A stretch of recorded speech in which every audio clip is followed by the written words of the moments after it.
Parliament में जो हुआ वो दिखा तो बस 2 पल, लेकिन इसकी तैयारी कम से कम 2 महीने की है। ऐसा लगता है पुलिस इस वक्त जांच कर रही है कि 2 लड़कों को संसद में कैसे कूदना है, 20 सेकंड के अंदर कैसे 100 सीटें फान देनी है, पलक झपकते ही स्मोक बम से धुआं कैसे कर देना है, यह सब सिखाया गया।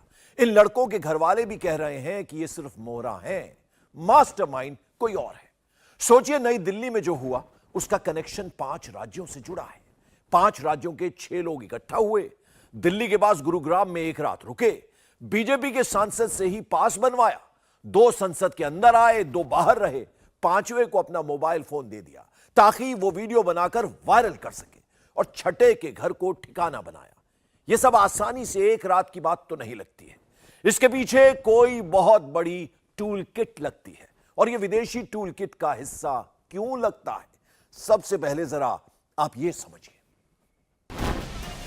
यह ज्यादा पुरानी तस्वीर नहीं है, पिछले ही महीने 20 नवंबर को अल्बानिया की संसद की है। जब संसद में बजट सत्र चल रहा था, तभी विपक्षी डेमोक्रेटिक पार्टी के सांसदों ने स्मोक बम जलाने शुरू कर दिए। लाल और हरे रंग का धुआं आप देख सकते हैं, और साथ ही एक जगह छोटी सी आग भी लगा दी। हालांकि आग तुरंत बुझा दी गई। मुद्दा सिर्फ इतना था कि विपक्ष बजट पर सरकार को वोटिंग से रोकना चाहता था। 2018 में ऐसा ही सीन आर्मेनिया की संसद में भी हो चुका है, जब विपक्ष के सांसद स्मोक बम लेकर प्रदर्शन करने लगे। ये प्रदर्शनकारी सांसद अपने प्रधानमंत्री के खिलाफ एक रैली करना चाहते थे। देखिए किस तरह से सांसद अपने हाथों से ही पकड़कर स्मोक बम लहराने लगे। कोसोवो की पार्लियामेंट में भी यह हो चुका है। अक्टूबर 2015 में एक विपक्षी सांसद ने संसद में स्मोक बम फेंक दिया था। ये सांसद भी अपनी सरकार से नाराज चल रहे थे, तो अपना प्रतिरोध जताने के लिए इन्होंने प्रदर्शन का यह तरीका चुना।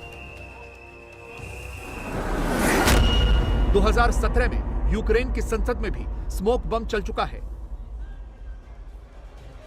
यह अक्टूबर 2017 का केस है, जब एक सदस्य ने 2 बिल पास होने के विरोध में संसद में स्मोक ग्रेनेड फेंक दिया था।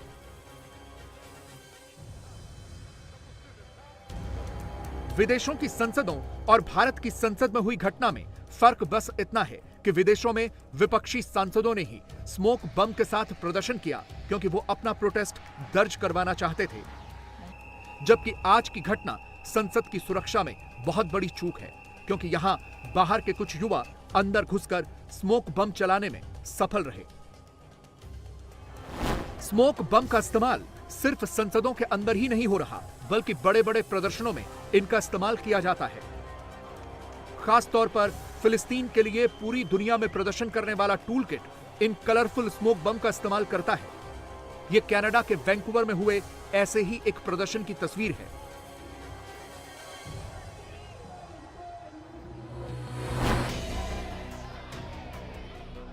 दुनिया भर के प्रदर्शनों में ऐसे ही कलरफुल स्मोक बमों का इस्तेमाल अक्सर होता है। यह प्रदर्शन 2016 में इटली के रोम में हुआ था, जहां संवैधानिक सुधारों के खिलाफ प्रदर्शन हुआ, जिसमें प्रदर्शनकारियों ने ऐसे ही स्मोक बमों का प्रयोग किया था। इसीलिए यह सवाल उठ रहे हैं कि कहीं आज संसद में हुई इस घटना के पीछे कोई विदेशी टूलकिट तो नहीं है, क्योंकि प्रदर्शन का यह तरीका पूरी तरह से विदेशी लग रहा है। स्मोक बम सिर्फ संसद के अंदर ही नहीं फेंका गया, बल्कि बाहर भी चलाया गया, और इसके साथ नारे भी लगाए गए। बंद करो, तानाशाही नहीं चलेगी।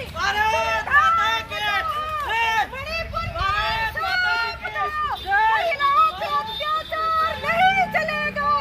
भारत माता की जय। क्यों नारेबाजी कर रही हैं? तानाशाही बंद करो, तानाशाही बंद करो, इस तरह के नारे लगाए जा रहे हैं यहाँ पे। अत्याचार नहीं चलेगा, तानाशाही बंद करो, तानाशाही नहीं चलेगी। वंदे मातरम। कहा नारेबाजी? आप देखिए, 2 लोग हैं जो संसद के बाहर ऐसे ही स्मोक बम के साथ प्रदर्शन कर रहे हैं। यह सब लोकसभा की घटना से पहले ही हो चुका था। यानी ये पूरी साजिश रची गई थी। अपनी आवाज सुनाने के लिए ये तय किया गया था कि दो लोग संसद के बाहर प्रदर्शन करेंगे और दो संसद के अंदर। ये बड़ी साजिश इसलिए लगती है क्योंकि 4 प्रदर्शनकारियों को भारत के 4 कोनों से इकट्ठा किया गया। संसद के बाहर प्रदर्शन करने वाली महिला का नाम नीलम है, जो हरियाणा के जींद की रहने वाली है। उसके साथ एक और युवक था जिसका नाम अमोल शिंदे बताया जा रहा है। वो महाराष्ट्र के लातूर का रहने वाला है। लोकसभा में कूदने वाले 2 लड़के थे। एक का नाम है मनोरंजन गौड़ा, जो कर्नाटक के मैसूर का रहने वाला है। दूसरे का नाम है सागर शर्मा, जो लखनऊ का रहने वाला बताया जा रहा है। चारों आपस में कैसे जुड़े, कहां मिले, किसने मिलवाया, किसने भेजा, अभी तक इन सब की जांच चल रही है। लेकिन चारों के प्रोफाइल बहुत इंटरेस्टिंग है।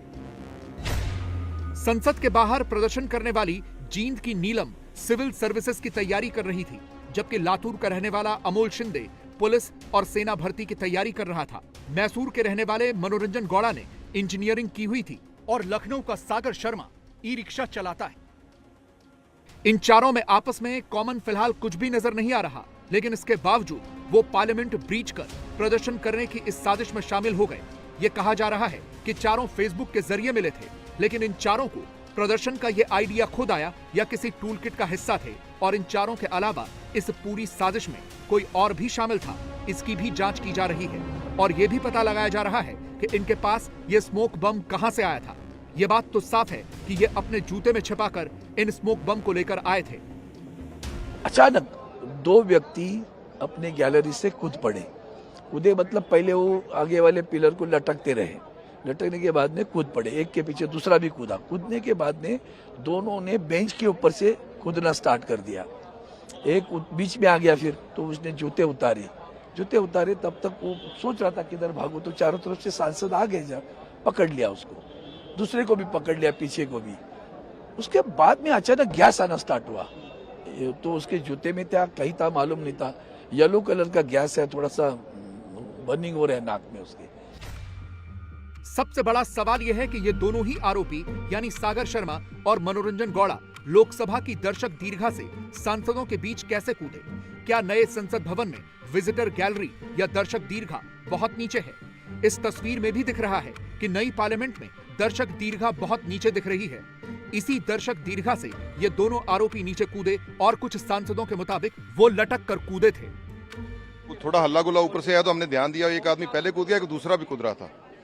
तो जो पहले कूद गया वो ऊपर से स्पीकर की तरफ बढ़ रहा था और वो हल्ला गुल्ला कर रहा था। वो उसने जूता उतारना शुरू किया, जूते में कोई चीज़ थी, तो जब उसने शुरू किया उसको वो पकड़ा गया। बेनीवाल थे, उन्होंने उनके जब पास पहुंचे उन्होंने पकड़ लिया। तो फिर मेरे को था कि एक दूसरा भी है पीछे। जब हम वहां तक पहुंचे तो उसने वो बम टाइप था, कुछ स्मोक सा निकल रहा था, ये पीले रंग का, बहुत धुआं था, ये बिल्कुल वही लगा है। उसी को मैंने फिर पकड़ के उसको शीन के बाहर तक फेंकने शुरू किया ताकि वो एक पता नहीं लग रहा था क्या है, तो लेकिन सबकी सुरक्षा का मामला था, तो फिर उतनी देर को सब लोग आ गए और उन्होंने पकड़ा। अब इनके सिक्योरिटी के दायरे में। संसद की सुरक्षा में यह सिक्योरिटी ब्रीच कैसे हुआ, यह समझने के लिए आपको संसद में दर्शकों के पहुंचने की पूरी प्रक्रिया को समझना होगा। संसद की कार्यवाही देखने के लिए एंट्री पास की जरूरत होती है, जो संसद सचिवालय में आवेदन के बाद बनता है, लेकिन उसमें भी किसी एक सांसद से वेरीफाई कराना होता है, जैसा कि इन आरोपियों ने मैसूर के सांसद प्रताप सिम्हा से वेरीफाई करवाया था। पास एक तय समय के लिए इशू किया जाता है। समय खत्म होने के बाद आप दर्शक दीर्घा में नहीं रुक सकते हैं। आज की घटना के बाद फिलहाल ये दर्शक दीर्घा के लिए दिए जाने वाला पास कैंसिल कर दिया गया है, यानी फिलहाल कोई भी संसद की कार्यवाही संसद में जाकर नहीं देख सकता। हम सब की जिम्मेदारी है, हमारे मेंबर ऑफ पार्लियामेंट के कहने से दर्शक दीर्घा में जाते हैं, तो उस विषय में भी बात करनी पड़ेगी कि हमें पास बनाते समय क्या क्या सावधानी बरतनी चाहिए, कैसे बरतनी चाहिए। ये सब हम सबकी चिंता का विषय है।